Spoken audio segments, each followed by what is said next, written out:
Now we will go into units and measurement. So first question says that units and measurement. First question says that out of the following four dimensional quantities, which one qualifies to be called dimensional constant? Acceleration due to gravity, surface tension of water, weight of standard kilogram mass, velocity of light in vacuum. The dimensional constant is a reference point actually. So velocity of light in vacuum. So option D is correct. Option D is correct. Second question. The physical quantity having the dimension m to the power minus 1 L to the power minus 3 T cube A square. What is the, which parameter has this dimensional quantity? So here resistivity rho can be written as m divided by n square into tau.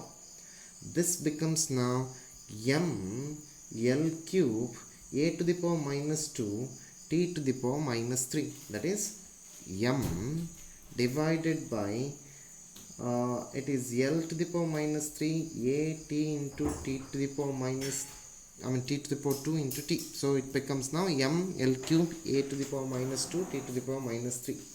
So conductivity sigma becomes 1 by rho, which is now m to the power minus 1 L to the power minus 3 A to the power 2 T to the power plus 3 T to the power plus 3. So this is now conductivity. Conductivity means option C is correct for second question. Option C is correct for second question. Third question, we need to calculate dimensional formula for impulse.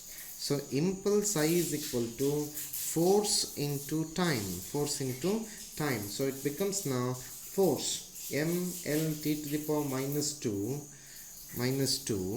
m L T to the power minus 2 into T time. So it becomes now m L T to the power minus 1. m L T to the power minus 1 means option A is correct. Option A is correct. We'll go to fourth question. Fourth question says that dimensional formula for universal gravitational constant. We need to calculate G. So I know F is equal to G into mm divided by r square. Force m L T to the power minus 2, which is equal to G m square divided by L square. So G becomes now, gravitational constant G becomes now m L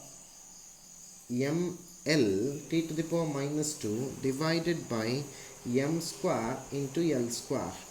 So G becomes now m to the power minus 1 L cube T to the power minus 2 T to the power minus 2. So fourth question, option A is correct. Option A is correct. Fifth question, my dear students. Fifth question says that the number of significant figures in numbers 4.8000 into 10 to the power 4 and 48000.50 are respectively. So all the non-zero digits are significant.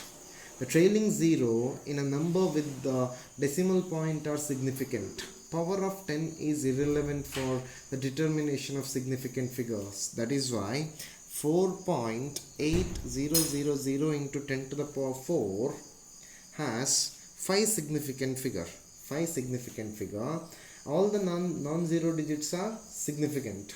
All zeros between two non-zero digits are also significant, no matter where decimal point is. So trailing zero in, that is 48000.50 has 1, 2, 3, 4, 5, 6, 7 significant figures. So 5 and 7 means option B is correct. Option B is correct for fifth question. We'll go to sixth question.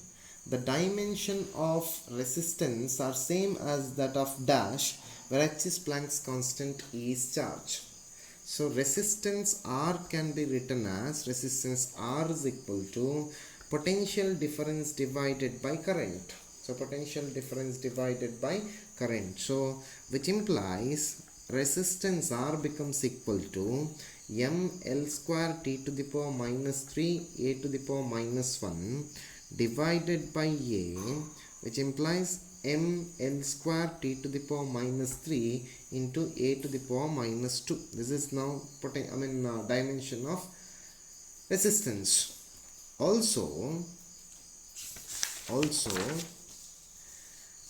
h by e square, h divided by e square, which is equal to, h is Planck's constant, so m l square t to the power minus 1 divided by e square, it is a into t whole square, which is now m l square t to the power minus 3 a to the power minus 2. So this is now h by e square. H by e square means option C is correct. Option C is correct for 6th question.